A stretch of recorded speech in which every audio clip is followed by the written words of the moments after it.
ರೇಣುಕಾಸ್ವಾಮಿ ಕೊಲೆ ಪ್ರಕರಣದಲ್ಲಿ ಎರಡನೇ ಬಾರಿ ಪರಪ್ಪನ ಅಗ್ರಹಾರ ಜೈಲು ಸೇರಿರುವಂತಹ ನಟ ದರ್ಶನ್ ದಿನಚರಿ ಹೇಗಿದೆ? ನಟ ದರ್ಶನ್ಗೆ ಪರಪ್ಪನ ಅಗ್ರಹಾರ ಜೈಲಿನಲ್ಲಿ ರಿಯಲ್ ಜೈಲಿನ ದರ್ಶನ ಆಗ್ತಾ ಇರೋದು ಒಂದು ಕಡೆ, ಮತ್ತೊಂದು ಕಡೆ ಜೈಲಿನಲ್ಲಿ ಅವರಿಗೆ ಜೈಲಿನ ಮೆನುವಿನ ಪ್ರಕಾರವೇ ಆಹಾರವನ್ನ ಕೊಡಲಾಗ್ತಾ ಇದೆ. ಇವತ್ತು ಚಿತ್ರಾನ್ನವನ್ನ ಕೊಟ್ಟಿದ್ರು, ಬೆಳಿಗ್ಗೆ ಬಿಸಿನೀರನ್ನ ಕುಡಿದು ದಿನಪತ್ರಿಕೆಯತ್ತ ಕಣ್ಣಾಡಿಸಿದ್ದಾರೆ ನಟ ದರ್ಶನ್. ಸಹಚರರ ಜೊತೆ ಮಾತುಕತೆ, ಹರಟೆ, ಪುಸ್ತಕ ಓದೋದು ಇದೇ ಅವರ ಡೈಲಿ ರೂಟೀನ್. ತಾಯಿ ಭೇಟಿ ಬಳಿಕ ಪವಿತ್ರ ಗೌಡ ಕೊಂಚ ನಿರಾಳರಾಗಿದ್ದಾರೆ ಅನ್ನೋ ಮಾಹಿತಿ. ಸಹ ಖೈದಿಗಳ ಜೊತೆ ಕೂತು ಪವಿತ್ರ ಉಪಹಾರವನ್ನ ಸೇವನೆ ಮಾಡಿದ್ದಾರೆ. ಈ ಬಾರಿಯಂತೂ ಯಾವುದೇ ರೀತಿಯ ವಿವಿಐಪಿ ಟ್ರೀಟ್ಮೆಂಟ್ ಅದು ಇದು ಏನು ಕೂಡ ಸಿಗಲ್ಲ. ದರ್ಶನ್ ಸೆಲ್ ಸುತ್ತ ಇದ್ದ ರೌಡಿಗಳು ಬೇರೆ ಕಡೆಗೆ ಶಿಫ್ಟ್. ನಟೋರಿಯಸ್ ರೌಡಿಗಳನ್ನ ಶಿಫ್ಟ್ ಮಾಡಿದ್ದಾರೆ ಸಿಬ್ಬಂದಿ. ಬೇರೆ ಬೇರೆ ಸೆಲ್ಗಳಿಗೆ ಶಿಫ್ಟ್ ಮಾಡಿದ್ದಾರೆ ಜೈಲು ಸಿಬ್ಬಂದಿ.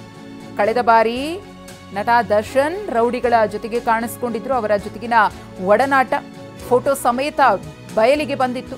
ಈ ಬಾರಿ ಅದು ರಿಪೀಟ್ ಆಗಬಾರದು ಅನ್ನೋ ಕಾರಣಕ್ಕೋಸ್ಕರ ಸುಪ್ರೀಂ ಕೋರ್ಟ್ ಕೂಡ ಖಡಕ್ ಆಗಿ ಎಚ್ಚರಿಕೆಯ ಸಂದೇಶವನ್ನ ಪರಪ್ಪನ ಅಗ್ರಹಾರ ಜೈಲಿನ ಜೈಲಧಿಕಾರಿಗಳಿಗೆ ಕೊಟ್ಟಿರೋದ್ರಿಂದ ಆ ತಪ್ಪು ಆಗದಂತೆ ಇದೀಗ ಮುಂಜಾಗ್ರತೆಯನ್ನು ವಹಿಸ್ತಾ ಇದ್ದಾರೆ.